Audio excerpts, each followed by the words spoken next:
नमस्कार, मी समृद्धी भीमराव राठोड. सध्या PhD first इयरला आहे डॉक्टर पंजाबराव देशमुख कृषी विद्यापीठ अकोला.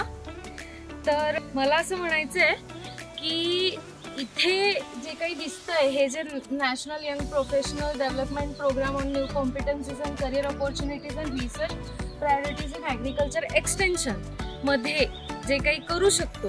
बरं, तुम्ही विचार कराल मी मराठीत का बोलते, कारण प्रत्येक महाराष्ट्राच्या माणसामध्ये एक भीती असते की मी इंग्लिशमध्ये नाही बोलू शकत तर मला बाहेर नाही जायचंय. मग आपण त्या एका चौकोनातच फिरत राहतो. त्याच्या पण पुढे हे जग आहे आणि भाषा ही जरी आपण एक अडथळा मानत असलो तरी ती नाही आहे. त्यामुळं यश जर मिळवायचे असेल तर आधी अपयशाची भीती सोडावी लागते.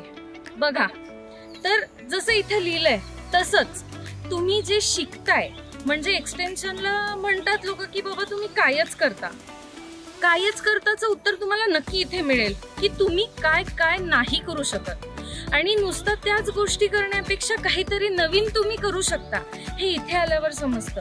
तुम्ही स्वतःला व्यक्त कसे करू शकता इथे आल्यावर समजतं. तुम्हाला नवीन माणसं समजतात आणि नुसती माणसंच नाही हो समजत तर त्याच्याबद्दल तुम्ही कसं बोललं पाहिजे, कसं राहिलं पाहिजे हे सगळं इथे शिकतं. बरं, नुसतं हेच शिकवतात का तर नाही, तुम्ही कोणत्या गोष्टीमध्ये काम करू शकता. आता रिसर्च तर प्रत्येकालाच असतो, मग तेच घेण्यापेक्षा तुम्ही काहीतरी नवीन करा हे इथून आपल्याला शिकायला मिळतं. सकाळपासून ते संध्याकाळपर्यंत बसून राहणे, ते सगळं ऐकणे, याला सुद्धा धैर्य लागतं. ते इथे कधी शिकायला मिळतं जेव्हा हे सगळी लोक एवढे दिवस झाले प्रयत्न करतायत की हा प्रोग्राम कसा चांगला व्हावा. सकाळपासून ते संध्याकाळपर्यंत एकच गोष्टी नसतात ना, हे आपल्याला इथे शिकायला मिळतं. मी खूप ऐकलेलं ह्या प्रोग्राम बद्दल की हे खूप छान आहे, असं आहे तसं आहे.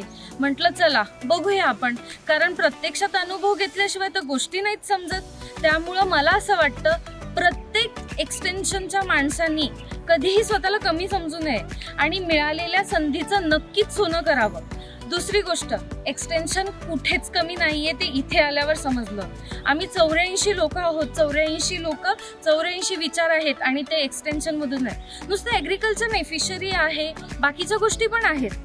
त्यामुळं हे लक्षात ठेवा, संधीचं सोनं करायला शिका, कारण अशा संधी सारख्या येत नाहीत.